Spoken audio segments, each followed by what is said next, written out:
It's musty in here. Thomas, open a window. It's all right, I'm not countermanding Mr. Carson's orders.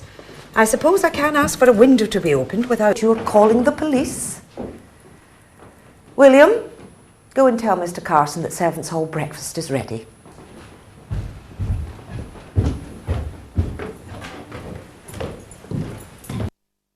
Are you all right, Papa?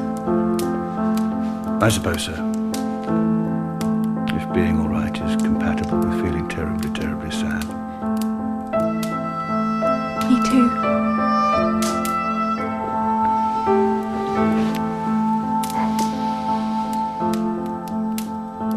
We loved Patrick, didn't we? Oh, Papa. Well, life goes on. What did Mr. Murray have to say? Only that I have some very difficult decisions ahead. You must do what you think right. I may not have an option. No, I only mean you should do what you feel is your duty. Not just what's best for Mary. Or Sybil, or me. We'll manage. Of course you will.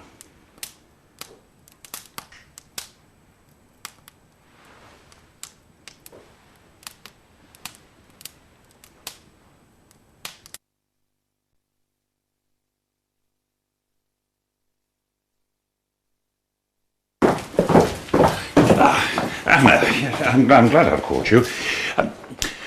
When I was collecting that food earlier for his lordship... Yes, Mr. Carson? Well, I hope you didn't feel the need to mention it to anybody.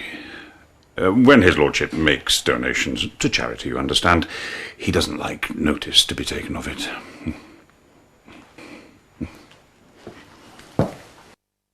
What have you got there? A book of the new dance steps. My mum sent it. Oh, let me see. Go on then.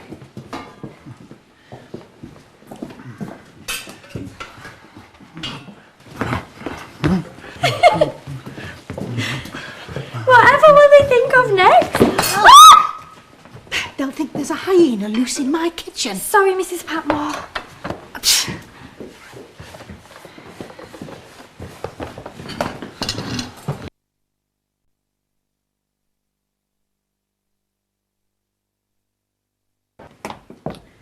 Mrs. Hughes, I must protest.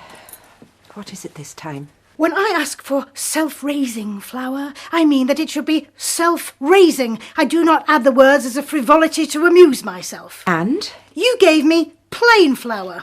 So I have a day's baking to throw out unless I am to serve his lordship with a plate full of bricks. Why didn't you check that it was right? Now, don't start blaming me. Of course, if I were allowed... Enough!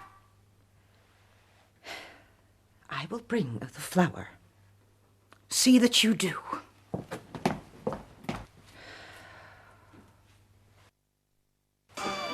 An evening of mystery. Mrs. Hughes out on the tiles, all dolled up like a dog's dinner.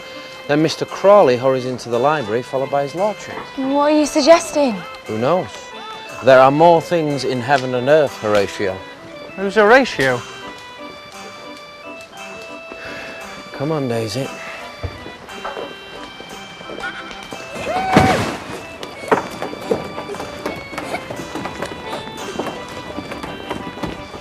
Cheer up. It may never happen. It already has. Who is Horatio?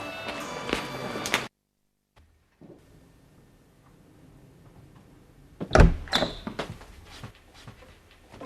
you back? How was it? Fine. Well, I came back with William after Daisy broke his heart. Well, I brought these up for you, but well, I see you're taken care of. I am. Very well taken care of.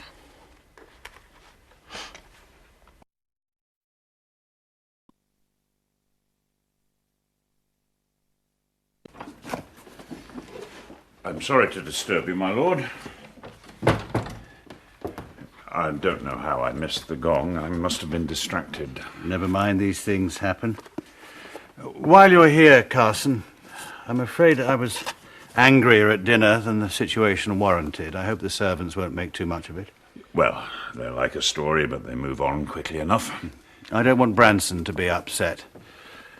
I got the wrong end of the stick and I rather let rip. He'll get over it.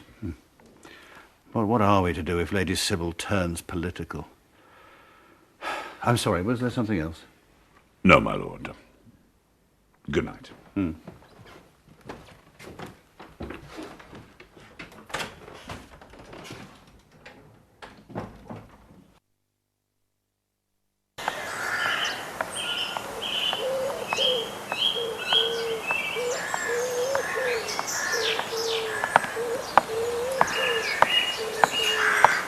No, I shan't be going into Ripon on election night, and nor should you, not again. Yesterday was quite frightening enough. What would your father say? You know how he hates politics. He says that since he's a peer and we are all women, there isn't a vote in the House to be had, that they should leave us alone. Well, he's right. Politics can be a rough ride. I support women's rights, and I'm glad you do. But you won't help the cause by being caught up in a stampede. But I do so want to go. To feel part of it if Morgan wins, and to support him if he loses. Very commendable. But take my advice and do it by post. Hello, what are you doing here? I thought I'd get some luncheon off you. I'm taking down a will in the next village at 2. I ought to be going. Don't bother Molesley.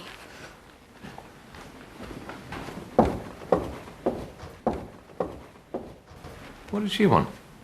A partner in crime. Did she get one? Not this time. Well, I don't believe it. Do you think I want to believe it?